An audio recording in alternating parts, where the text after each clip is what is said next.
Bismillahirrahmanirrahim. Assalamualaikum warahmatullahi wabarakatuh. Paman Nabi Muhammad Shallallahu Alaihi Wasallam yang hidup di masa kerasulan ada 4 orang. 2 orang beriman kepada risalah Islam dan 2 lainnya kufur bahkan menentang. 2 orang yang beriman adalah Hamzah bin Abdul Muthalib dan Al-Abbas bin Abdul Muthalib. 1 orang menolong dan menjaganya, tidak menentang dakwahnya, namun ia tidak menerima agama Islam yang beliau bawa. Dia adalah Abu Talib bin Abdul Muthalib. Dan yang keempat adalah Abdul Uzza bin Abdul Muthalib. Ia menentang dan memusuhi keponakannya, bahkan menjadi tokoh orang-orang musyrik yang memerangi beliau. Nama terakhir ini kita kenal dengan Abu Lahab, dan Al-Quran mengabadikannya dengan nama itu. Lewat film dan gambar-gambar, Abu Lahab dikenalkan dengan perawakan jelek, tidak tampan, dan hitam. Sehingga kesan garang seorang penjahat begitu cocok dengan penampilannya. Namun, sejarawan meriwayatkan bahwa Abu Lahab adalah sosok yang sangat putih kulitnya. Seorang laki-laki tampan dan sangat cerah wajahnya. Demikianlah orang-orang jahiliyah mengenalnya. Abu Lahab memiliki nasab yang mulia. Seorang Quraisy, paman dari manusia terbaik dan rasul yang paling utama, Muhammad Shallallahu Alaihi Wasallam. Memiliki kedudukan di tengah kaumnya. Memiliki paras yang rupawan. Namun semuanya tidak ada artinya tanpa keimanan.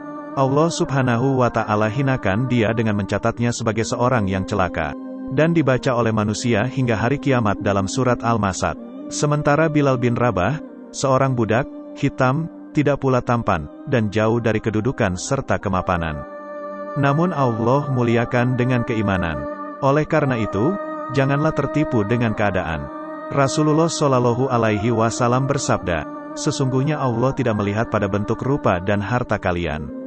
Akan tetapi, Allah hanyalah melihat pada hati dan amalan kalian. Hadis riwayat Muslim. Mengapa ia disebut Abu Lahab? Gelar dari Abdul Uzza bin Abdul Muthalib adalah Abu Lahab. Lahab artinya api.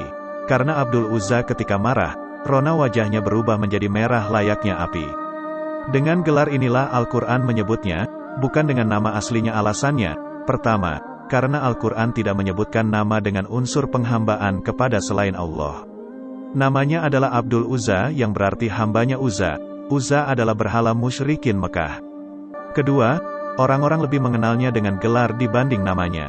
Ketiga, Imam Al-Qurtubi menyatakan dalam tafsirnya bahwa nama asli itu lebih mulia dari gelar.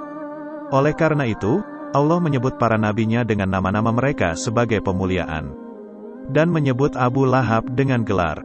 Karena gelar kedudukannya di bawah nama, ini menurut Al-Qurtubi. Orang-orang di masanya juga mengenal Abu Lahab dengan Abu Utbah, ayahnya Utbah.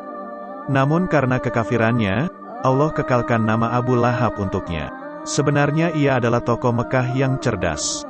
Sayang kecerdasan dan kepandaiannya tidak bermanfaat sama sekali di sisi Allah, karena tidak ia gunakan untuk merenungkan kebenaran syariat Islam yang lurus. Abu Lahab memiliki 3 orang anak laki-laki. Mereka adalah Utbah, Mutib dan Utaibah. 2 nama pertama memeluk Islam saat Fatu Mekah, sedangkan Utaibah tetap dalam kekufuran. Di antara kebiasaan bangsa Arab adalah menikahkan orang-orang dalam lingkar keluarga dekat. Sebelum menjadi rasul, Rasulullah Shallallahu Alaihi Wasallam menikahkan anaknya Ummu Kulsum dengan Utaibah dan Ruqayyah dengan Utbah. Ketika surat Al-Masad turun, Abu Lahab mengultimatum kedua putranya, "Kepalaku dari kepala kalian haram, sebelum kalian ceraikan anak-anak perempuan Muhammad," kata Abu Lahab. Ia mengancam kedua putranya tidak akan bertemu dan berbicara kepada mereka sebelum menceraikan putri Rasulullah Shallallahu Alaihi Wasallam. Ketika Utaibah hendak bersafar bersama ayahnya menuju Syam, ia berkata, "Akan aku temui Muhammad, akan kusakiti dia dan kuganggu agamanya. Saat di hadapannya kukatakan padanya, 'Wahai Muhammad, aku kufur dengan bintang apabila ia terbenam dan apabila ia dekat dan bertambah dekat lagi.'" Lalu Utaibah meludahi wajah Nabi kemudian menceraikan anak beliau, Ummu Kulsum. Nabi Shallallahu Alaihi Wasallam mendoakan keburukan untuknya. "Ya Allah, binasakan dia dengan anjing dari anjing-anjingmu." Utaibah pun tewas diterkam singa. Sementara Abu Lahab wafat 7 hari setelah perang Badar. Ia menderita bisul-bisul di sekujur tubuhnya. 3 hari mayatnya terlantar. Tak seorang pun yang mau mendekati bangkai si kafir itu. Karena malu, keluarganya menggali lubang kemudian mendorong tubuh Abu Lahab dengan kayu panjang hingga masuk ke lubang itu. Kemudian mereka lempari makamnya dengan batu hingga jasadnya tertimbun. Tidak ada seorang pun yang mau membopong mayatnya, karena takut tertular penyakit, ia mati dengan seburuk-buruk kematian. Istri Abu Lahab adalah Ummu Jamil Aura, nama yang tak seindah karakter aslinya. Ia diabadikan dalam surat Al-Masad sebagai wanita pembawa kayu bakar. Perlakuannya amat buruk terhadap Rasulullah Shallallahu Alaihi Wasallam. Ia taruh kayu dan tumbuhan berduri di jalan yang biasa dilewati Rasulullah Shallallahu Alaihi Wasallam di malam hari agar Nabi tersakiti. Ia tak kalah buruk dengan suaminya. Ummu Jamil adalah wanita yang suka mengadu domba dan menyulut api permusuhan di tengah masyarakat. Ia memiliki kalung mahal dari permata. Demi Al-Lat dan Al-Uzza, akan kuinfakkan kalung ini untuk memusuhi Muhammad, katanya. Allah Subhanahu wa Ta'ala gantikan kalung indah itu dengan tali dari api jahanam untuk mengikat lehernya di neraka. Ketika Allah menurunkan surat Al-Masad yang mencelanya dan sang suami, wanita celaka ini langsung mencari Rasulullah Shallallahu Alaihi Wasallam. Sambil membawa potongan batu tajam, ia masuk ke Masjid Al-Haram. Rasulullah Shallallahu Alaihi Wasallam bersama Abu Bakar berada di sana. Saat telah dekat, Allah Subhanahu wa Ta'ala butakan pandangannya untuk melihat Rasulullah Shallallahu Alaihi Wasallam. Ia hanya melihat Abu Bakar, tak ada Muhammad Shallallahu Alaihi Wasallam di sampingnya. Wahai Abu Bakar, aku mendengar temanmu itu mengejekku dan suamiku. Demi Allah, kalau aku menjumpainya akan aku pukul wajahnya dengan batu ini. Cercaannya penuh emosi. Kemudian ia bersyair, orang tercela kami, tentang urusan kami mengabaikannya, dan agamanya kami tidak suka. Ia ganti nama Muhammad, yang terpuji, dengan Muzammam, yang tercela, kemudian ia pergi. Abu Bakar bertanya heran, wahai Rasulullah, tidakkah engkau mengira dia melihatmu? Dia tidak melihatku, Allah telah menutupi pandangannya dariku, jawab Rasulullah Shallallahu Alaihi Wasallam. Kisah Abu Lahab, mendapatkan keringanan siksa kubur lantaran gembira atas kelahiran Rasulullah Shallallahu Alaihi Wasallam. Dalam sejarah Islam, siapa yang tak kenal Abu Lahab? Paman Nabi Muhammad Shallallahu Alaihi Wasallam sangat tersohor dalam menentang perjuangan keponakannya menyebarkan agama Islam di tanah Hijaz. Bahkan kebencian Abu Lahab diabadikan dalam Al-Quran surah Al-Lahab.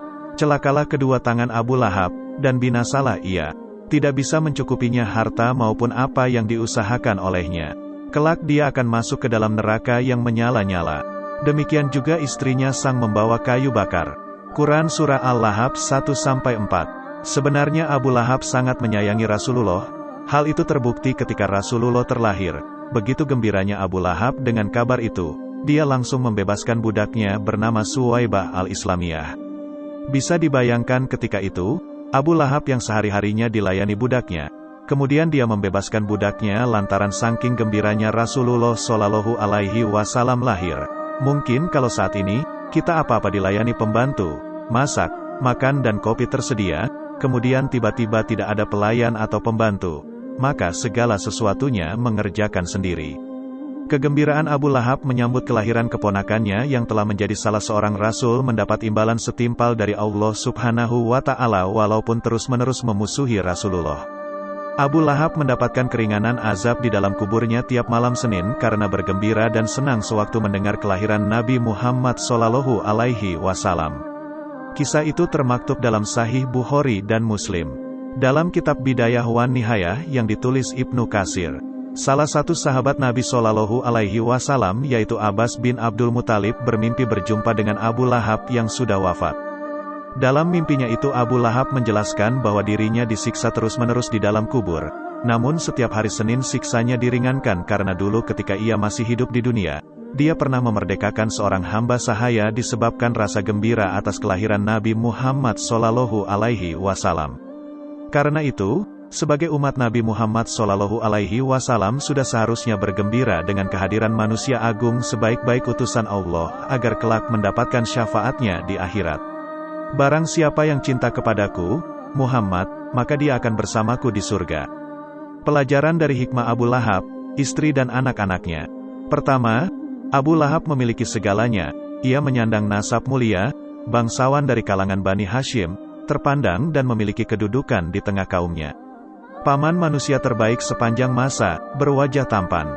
Seorang yang cerdas dan pandai memutuskan masalah, profesinya pebisnis, mengambil barang dari Syam untuk dipasok di Mekah atau sebaliknya.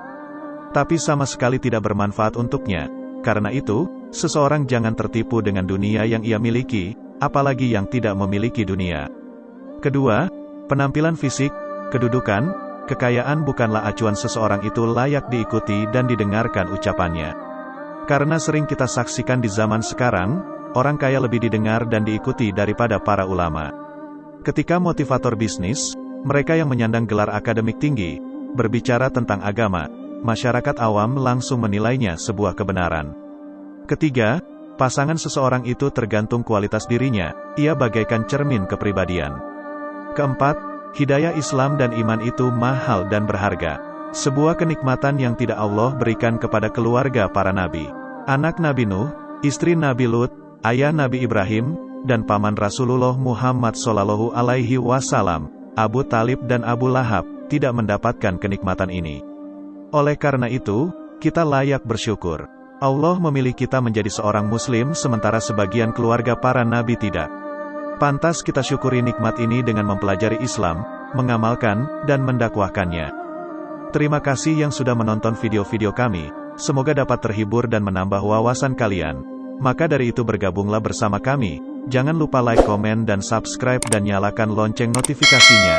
Assalamualaikum warahmatullahi wabarakatuh.